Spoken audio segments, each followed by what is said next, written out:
आपने हुरमस से हिफाजत विच दूजे मुल्क मदद करन ट्रंप ते एक बार फिर दुनिया तो अपील आखिया आपने हुरमस तो मुतालिक 7 मुल्कां नाल गलबात कर रहे हैं। बीजिंग ने मदद ना की तो चीनी सदर नाल मुलाकात ताखीर दा शिकार हो सकती है। ट्रंप की हुरमस खुलवान के मामले विच नेटो नूं भी धमकी आखिया इत्तेहादी मदद करन विच नाकाम रहे तो नेटो का मुस्तकबिल बड़ा बुरा होएगा। असीं ईरान नाल गलबात कर रहे हैं पर लगता है वह तैयार नहीं। सदर ट्रंप ने जहाज विच मीडिया नाल गलबात करते हुए आखिया असीं ईरान की नेवी ते एयरफोर्स नूं तबाह कर दिता। ईरान विच ड्रोन साजी की सनत नूं निशाना बना रहे हैं।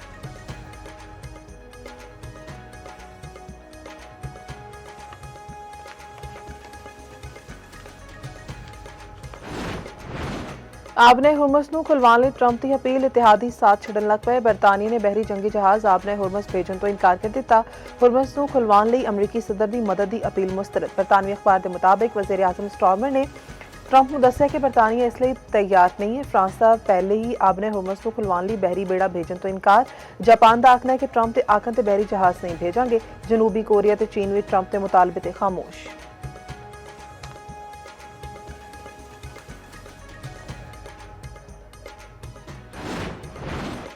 ट्रंप आखदे ने ईरानी बहरिया खत्म हो चुकी ते हिम्मत वखौन खलीज फारिस विच अमरीकी बहरिया भेज के वेख लैन। ईरानी पास दौरान इनकलाब तो अमरीकी सदर डोनाल्ड ट्रंप नूं चैलेंज आखिया इस 10 साल पहले तैयार किए गए मिसाइल इस्तेमाल कर रहे हैं।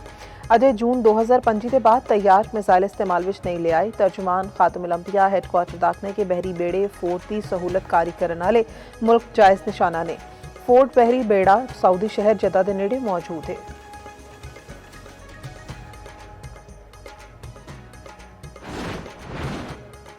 दुबई एयरपोर्ट के नेड़े ड्रोन हमला अग भड़क उठी। ड्रोन हमले ने ईंधन के टैंक को निशाना बनाया। दुबई एयरपोर्ट से फ्लाइट ऑपरेशन आरसी तौर पर मुअत्तल। कवैत एयरपोर्ट से अली अल सालिम एयरबेस से ड्रोन हमले एयरपोर्ट के रेडार सिस्टम को नुकसान पहुंचा। 5 ड्रोन तबाह। एयरबेस के हमले में इतालवी दिफाई निगरानी का निज़ाम तबाह हो गया। बहरीन का 125 मिसाइल से 203 ड्रोन मार सुटने का दावा। सऊदी वज़ारत दिफा का आखना है कि 1.5 घंटे में 37 ड्रोन्स को मार सुटिया।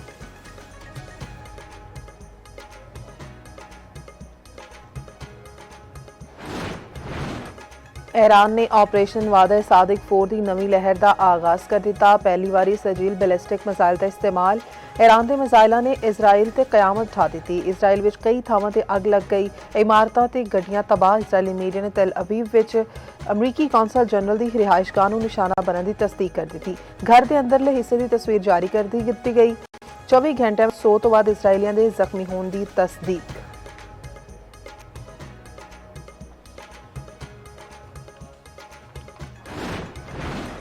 अमरीका ते इसराइल के ईरान ते हमले। ईरानी खिलाई रिसर्च सेंटर नूं हमलियां विच शदीद नुकसान। शहराज विच रिहायशी इमारत नूं नुकसान बनाया गया।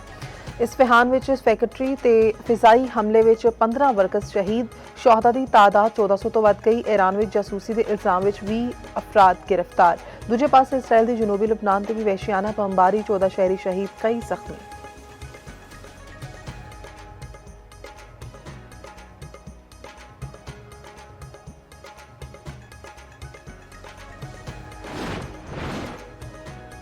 मशक़ वस्ता विच जंग के असरात। अमरीकी खाम तेल 2% महंगा। WTI कीमत $102 फी बैरल हो गई। ब्रेंट खाम तेल की कीमत $106 फी बैरल तक अपड़ गई।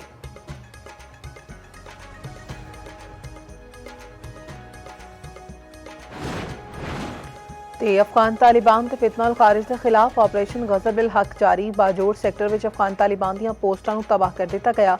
सिक्योरिटी ज़राए के मुताबिक ऑपरेशन गज़ब हक अपने हदाफ के हुसूल तक जारी रहेगा।